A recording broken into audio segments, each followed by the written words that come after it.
লজ্জা লাগে, লজ্জা লজ্জা লাগে বলেই তারা হামলা করছে, বিভিন্ন জায়গায় পুলিশ দিয়ে নিষেধ করছে, মিছিলে আসা নিষেধ করছে, মিটিং করা নিষেধ করছে। ময়মনসিংহে নিষেধাজ্ঞা দিয়ে সমাজতান্ত্রিক ছাত্র ফ্রন্টের কেন্দ্রীয় সাংগঠনিক সম্পাদককে গ্রেপ্তার করেছে, ময়মনসিংহে গ্রেপ্তার করেছে অজিত রায়কে, ময়মনসিংহে গ্রেপ্তার করেছে আরিফুল হক ছাত্রনেতা ছাত্র ফ্রন্টের তাকে, ময়মনসিংহে গ্রেপ্তার করেছে সঞ্জয় দাসকে। দেশের বিভিন্ন জায়গায় এরকম হামলা গ্রেপ্তার চলছে কেন? কারণ তাদের লজ্জা লাগে। ভোট ডাকাতি করে রাতের বেলায় ক্ষমতা দখল করেছে, সেই কথা তারা শুনতে চান না।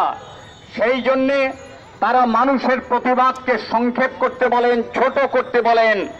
আমরা পরিষ্কার করে বলতে চাই, প্রথম শুরু হয়েছে স্বাধীনতার পর থেকেই স্বৈরাচারী শাসন। সেই শাসনের ফলাফলে আমরা তীব্র প্রতিবাদ প্রতিরোধ করিনি বলে আজকে পাটকল চিনিকল বন্ধ হয়ে গেছে, আপনারা জানেন। এই চিনিকলের শ্রমিকদের রাজনৈতিক কাজে ব্যবহার করা হতো, শাসক দলের মিটিং এ নেওয়ার জন্য, জিন্দাবাদ দেওয়ার জন্য পাটকল শ্রমিকদের ব্যবহার করা হতো। আজকে পাটকল শ্রমিকদের লাথি মেরে নামিয়ে দেওয়া হচ্ছে, আজকে চিনিকল শ্রমিকদের বিতাড়িত করে দেওয়া হচ্ছে কারখানার থেকে।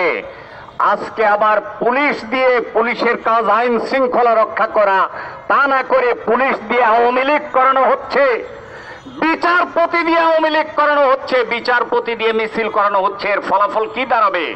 ফলাফল দাঁড়াবে কাল বাদে পরশু আপনারা দেখতে পাবেন পুলিশের অকার্যকরিতা তৈরি হয়ে গেছে।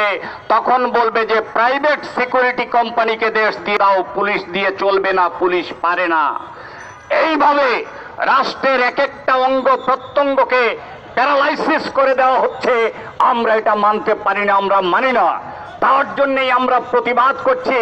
বাম গণতান্ত্রিক জোটের পক্ষ থেকে আপনাদেরকে উদাত্ত আহ্বান জানাচ্ছি, দেশ বাঁচাতে হলে সরকার হটাতে হবে, দেশ বাঁচাতে হলে কার্যকর গণ আন্দোলন গড়ে তুলে এই সরকারকে ক্ষমতার থেকে উচ্ছেদ করতে হবে, তার কোনো বিকল্প নাই।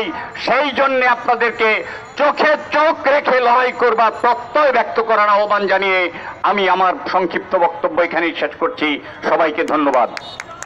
তারা news BD TNB Khandakar Masuduzzaman Paltan মোড় থেকে।